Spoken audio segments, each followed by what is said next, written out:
क्या अगले 2 सालों तक बाजार में कोई बड़ी रैली नहीं आने वाली है? अगर आप रोज रोज निफ्टी के नए रिकॉर्ड बनने की उम्मीद में बैठे हैं दोस्तों, तो देश के दिग्गज निवेशक शंकर शर्मा का ये जो बयान है आपके होश उड़ा सकता है। उनका कहना है कि अगले 1 से 2 साल तक बाजार में किसी बड़ी तेजी की उम्मीद मत रखिए, लेकिन ठहर जाइए। निराशा की कोई बात नहीं है, क्योंकि इसी सुस्ती बाजार के बीच जो है कुछ खास शेयर्स ऐसे हैं जो कि आने वाले समय में मल्टी बैगर रिटर्न देकर अपना असली जलवा आपको दिखाएंगे। आखिर शंकर शर्मा ने इंडेक्स में तेजी ना आने की वजह क्या बताई है, और वो कौन से सेक्टर्स हैं जिन पर उन्होंने बड़ा दांव लगाने का इशारा किया है? चलिए, हर एक अपडेट के बारे में इस वीडियो में जानते हैं। नमस्कार, मैं हूं आपके साथ संध्या बिष्ट और आप देख रहे हैं the economic times Hindi. Shankar Sharma का नाम शेयर बाजार में बड़े सम्मान के साथ लिया जाता है। उन्हें बाजार पर एक सधी हुई राय के लिए जाना जाता है दोस्तों। शंकर शर्मा अगर बाजार में किसी चीज को लेकर भविष्यवाणी करते हैं तो उस पर जो है गौर किया जाता है। इसलिए जब वो ये कह रहे हैं कि 2 साल तक बाजार में रैली का कोई दौर नहीं आएगा, तो इस पर नए निवेशकों को ध्यान देना चाहिए, क्योंकि मजे हुए इन्वेस्टर तो ऐसे दौर देख चुके हैं, लेकिन बाजार में नई एंट्री करने वाले मौजूदा हालात देखकर काफी परेशान हो रहे हैं। जितनी तेजी से उन्होंने बाजार में प्रवेश किया था, उसी स्पीड से बाहर भी निकल रहे हैं। शंकर ने साफ तौर पर कह दिया दोस्तों कि भारत की जो इक्विटी मार्केट में बुल रन अभी 2 साल तक नहीं आएगा। वो केवल इतना ही नहीं कह रहे हैं कि उनका तो यहां तक ये भी कहना है कि अब जो रैली आएगी वो पिछली वाली कमजोर होगी।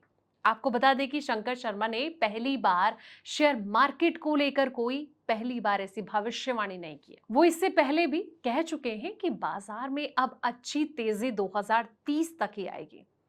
एक चैनल में दिए इंटरव्यू में शंकर शर्मा ने कहा कि इकोनॉमी और मार्केट का जो साइज है इतना बढ़ चुका है कि पहले जैसी ग्रोथ हासिल करना मुमकिन नहीं लगता है। तो जिस तरीके से उन्होंने ये बड़ी बात कही, ऐसे में 8 से 10% रिटर्न की उम्मीद का जिक्र उन्होंने किया। उन्होंने कहा कि बीते 2 दशकों में भारतीय निवेशकों को औसत 14 से 15% सालाना रिटर्न मिलता रहा है, लेकिन अब अर्थव्यवस्था के बड़े आकार को देखते हुए ये दौर बदल चुका है। उनका मानना है कि भविष्य में 8 से 10% सालाना रिटर्न को ही सामान्य मानकर चलना चाहिए।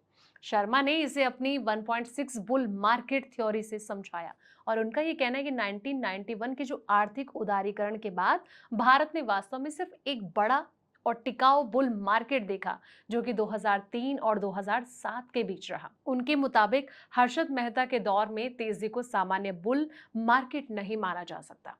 उन्होंने बताया कि 2003 और 2007 के बीच निफ्टी ने करीब 55% सालाना रिटर्न दिया था, जबकि कोरोना महामारी के बाद आई तेजी में ये रिटर्न घटकर करीब 31% रह गया, यानी कि पिछली बड़ी तेजी की तुलना में करीब 40% कम।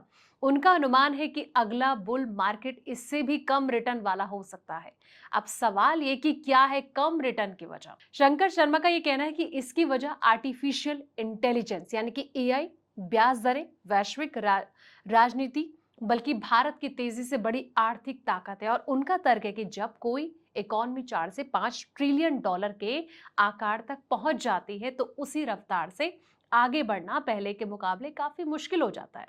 उन्होंने एचडीएफसी बैंक और इन्फोसिस जैसी बड़ी कंपनियों का एग्जाम्पल देते हुए कहा कि जब कंपनियां बहुत बड़ी हो जाती हैं, तो उनसे 35 से 40% की ग्रोथ की उम्मीद नहीं की जाती। यही नियम देशों की इकोनॉमी पर भी लागू होता है। लेकिन जिस तरीके से उन्होंने एक बड़ा तर्क दिया है, ऐसे में उन्होंने ये भी बताया कि कौन से शेयर जो है अच्छा प्रदर्शन कर सकते हैं। इसी सोच के आधार पर शंकर शर्मा का ये मानना है कि अगली बड़ी तेजी में लार्ज कैप कंपनियों की तुलना में स्मॉल कैप शेयर ज्यादा बेहतर प्रदर्शन कर सकते हैं। उनका ये कहना है कि छोटी कंपनियों में कमाई बढ़ने और निवेशकों को बेहतर रिटर्न देने की गुंजाइश अभी भी ज्यादा है।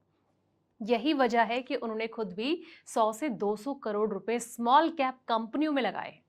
खास तौर पर उन्होंने टेक्नोलॉजी, इंफ्रास्ट्रक्चर और डेटा सेंटर से जुड़े कारोबारों पर दांव लगाया है, क्योंकि उनके मुताबिक ये जो सेक्टर है अभी अपने ग्रोथ साइकिल की शुरुआत अवस्था में है और आने वाले सालों में इनमें तेजी से विस्तार की संभावना है।